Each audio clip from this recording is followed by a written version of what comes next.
everyone, it's Laura, and today I'm here to talk to you about Ariadne.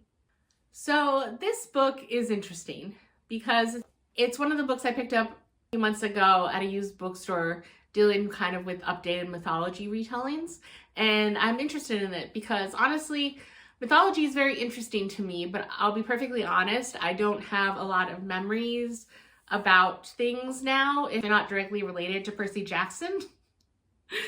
And I know those aren't always 100% accurate to the actual myths.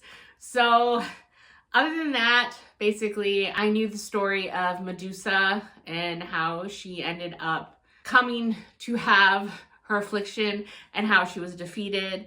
And then I knew kind of about the Trojan War and the barest terms about Helen of Troy and Paris and the Trojan horse, of course.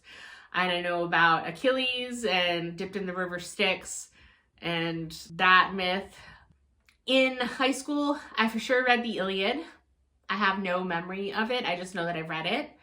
I don't even remember if we read the Odyssey. I think we might have. But again, other than just knowing the name that they were by Homer, I don't really have any memory of them. So again, my knowledge was very limited when I went into this. And this story, it was very interesting, but also very sad at the same time. Because in this story, Ariadne, she is the daughter of Minos, the king. And it's basically the story of how her brother, the Minotaur, came to be because Minos made Poseidon angry.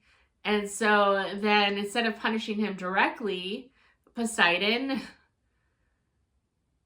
punished Minos' wife, Pasiphae, by having her fall in love with a horse and get pregnant with what became the Minotaur. Pasiphae was never quite the same after the Minotaur, who was named Asterion, was born. And Ariadne also had a younger sister, Phaedra, who I believe is about 6 years younger than her. So she was more petulant and was kind of too young to fully understand the depths of things, and then doesn't really have memories of life before Asterion was born. So her entire life, her family has kind of had to live with the shame of her mother and the Minotaur. And then there's also other characters in this book, Theseus and then Dionysus, and you have a brief encounter with Perseus, which I thought was hilarious because of Percy Jackson seeing kind of his namesake, because other than passing mention in the Percy Jackson series, I had no real knowledge about Perseus and his myth or anything, so it was really funny actually seeing him in this. But basically, I didn't know Phaedra's story or her fate, even though I guess that's also kind of a thing. And I know at this point now, after I finished this book, I looked up things online and know that there are always different kind of versions of myths. And so none of them are 100% the definitive version. So I know that in this book, it's basically kind of only one version that's being presented.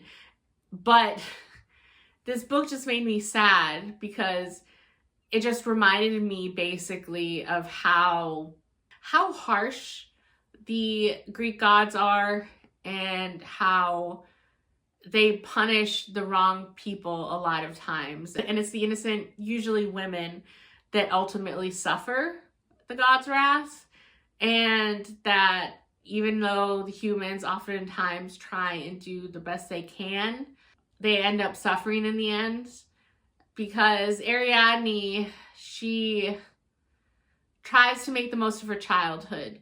She tries to help her mom raise Asterion to not be a monster. And then when they realize that that's not going to happen and he's locked away in the labyrinth, she still tries to make the best of her situation, but she knows that she has no love for her father, and that she's most likely going to be married off to someone she doesn't love, and she can only hope that it turns out to be a good man.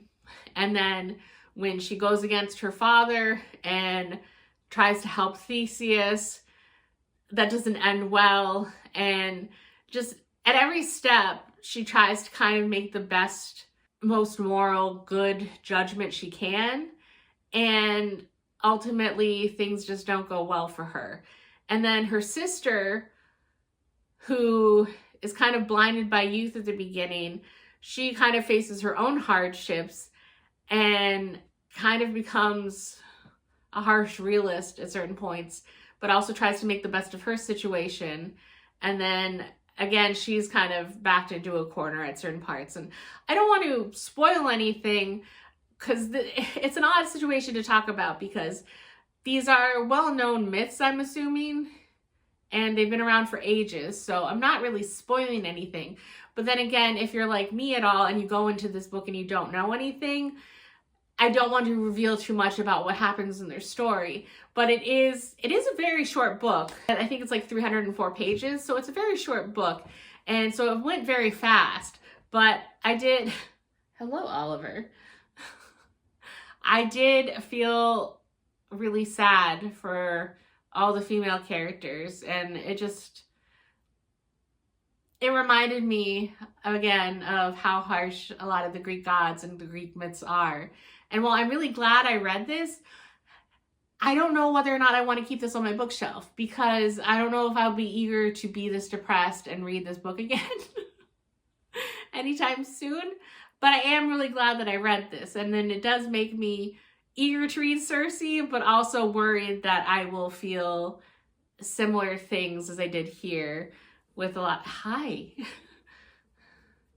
similar things as I did here. And I think that might just be part of reading anything that has to do with Greek myths. So overall, I will give this a 4, because I think from what I read online, it's a very good cohesive version of events.